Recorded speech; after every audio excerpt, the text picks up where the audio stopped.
पिछले 4-5 दिन से जनवाड़ा फार्म हाउस के ऊपर जो चर्चा हो रहा है उसको लेके पूरा तेलंगाना प्रदेश के अंदर एक डिस्कशन है कि हकीकत क्या है, लोग जानना चाहते हैं। एक तरफ केटीआर के साले साहब जो राज पाकला है, उनका फार्म हाउस के ऊपर पार्टी होता है। उस पार्टी के अंदर फॉरेन लिकर है, कैसीनो कॉइन्स है और बड़े लार्ज क्वांटिटी में अल्कोहल के दूसरे वेराइटीज के अल्कोहल भी वहाँ पे पाया जाता है। जब एसओटी के द्वारा वहाँ पे छापा मारा जाता है तो उसमें पता चलता है कि उसमें से सबका जब टेस्ट किया जाता है तो एक व्यक्ति विजय मधुरी करके एक व्यक्ति को कोकीन पॉजिटिव पाया जाता है।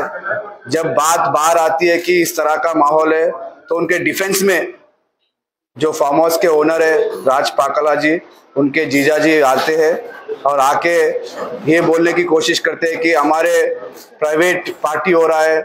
हमारे घर में कभी एक बार बोलते हैं कि दिवाली का पार्टी हो रहा है, एक बार बोलते हैं कि घर का गृह प्रवेश हो रहा है। उनको क्लैरिटी नहीं है कि असल बोलना क्या चाह रहे हो। अगर दिवाली का पार्टी है, दिवाली हम भी मनाते हैं, दिवाली पूरा समाज मनाता है। दिवाली जब मनाते हैं तो कोई दारू से दिवाली नहीं बनाते। दिवाली जब मनाने हैं तो 4 बड़े लोगों को बुलाते, पूजा करते, बड़े लोगों का आशीर्वाद लेते। लेकिन यहाँ पे जो दिवाली हो रहा है वो अलग लेवल का दिवाली हो रहा है।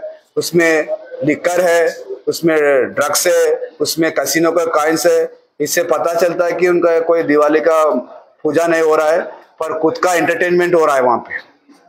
जब बात बाहर आई, लोग इंक्वायरी, पुलिस डिपार्टमेंट इंक्वायरी कर रही है तो उसमें पूरा एफआईआर में लिखा गया है कि जो विजय मधुरी है उन्होंने एक्सेप्ट किया है कि उन्होंने वहां पे गए हैं और राज पाकला जी उनको ड्रग्स उनको दिए हैं और उन्होंने नशा किया है। और जब बाहर आके वो दोबारा स्टेटमेंट देते हैं कि मेरे को जबरदस्ती करके मेरे को बोलने लगा है बोल के विजय मधुरी बोल रहे हैं। शर्म आना चाहिए। वो कोई छोटे बच्चे तो नहीं है कि 2 थप्पड़ मारते कि तू सच बोल, तू ये बोल, वो सच, कुछ भी नहीं है ना। वो एक मैच्योर्ड इंसान है। बाहर आने के बाद किस वजह से, किसके इन्फ्लुएंस से स्टेटमेंट चेंज करे वो आवाम को बताने की जरूरत भी है। अगर उन्होंने स्टेटमेंट चेंज किया है, इससे पता चलता है कि उनके जो दोस्त है, जो उनके बिजनेस पार्टनर है, जिनके वो बेनामी है, हो सकता है उनके इन्फ्लुएंस के वजह से उन्होंने पूरा स्टेटमेंट चेंज किया है। अगर स्टेटमेंट चेंज भी किया है तो इंक्वायरी ओके रहेगा, जो हकीकत है तेलंगाना आवाम के सामने आएगा। और रही बात, एक तरफ हमारी सरकार, जब हम सरकार में नहीं भी थे तब भी हम ड्रग्स के खिलाफ पूरा तेलंगाना के अंदर कैंपेन किया है। ड्रग्स के खिलाफ हमारा मोर्चा रहा है। ड्रग्स के खिलाफ हम लोग पूरे चाहे एनएसयू है, चाहे यूथ कांग्रेस हो, हम लोग हमेशा ड्रग्स के खिलाफ लड़ते आए। बड़ी शर्म की बात है, ऐसे लोगों के वजह से आज जो ड्रग्स है स्कूल के बच्चों तक पहुंच चुका है।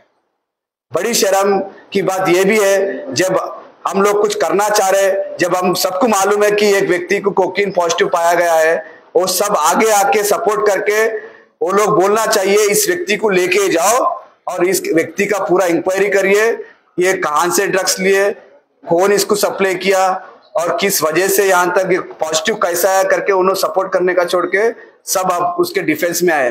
डिफेंस में कब आते हैं? जब 4 चोर मिलके चोरी करते हैं तो अगर जब कोई चोर पकड़े जाता है, चारों में से सब कूद जाते हैं, नहीं भाई कुछ भी नहीं करा, हमारे साथ में था, हमारे साथ खाना खा रहा था, हमारे साथ में रात में सो रहा था बोल के कौन बोलते हैं? जब चोरी पकड़े जाते 4 चोर मिलके सब एक जगह पे आके वो लोग चोरी बचाने के लिए कोशिश करते हैं। लेकिन आज हमारी सरकार, हमारे चीफ मिनिस्टर साहब रेवंत रेड्डी साहब बहुत सीरियस है। ये लोग कितना भी घुमाने को कोशिश करेंगे, कितना भी कोशिश करेंगे, हकीकत लोगों के सामने आएगा। हमारा मकसद एक ही है, तेलंगाना चीफ मिनिस्टर साहब का मकसद एक ही है, पूरा तेलंगाना कांग्रेस पार्टी का मकसद एक ही है, तेलंगाना के अंदर ड्रग्स फ्री स्टेट करके दिखाने की जिम्मेदारी हम लोग ले रहे हैं। बहुत बहुत धन्यवाद।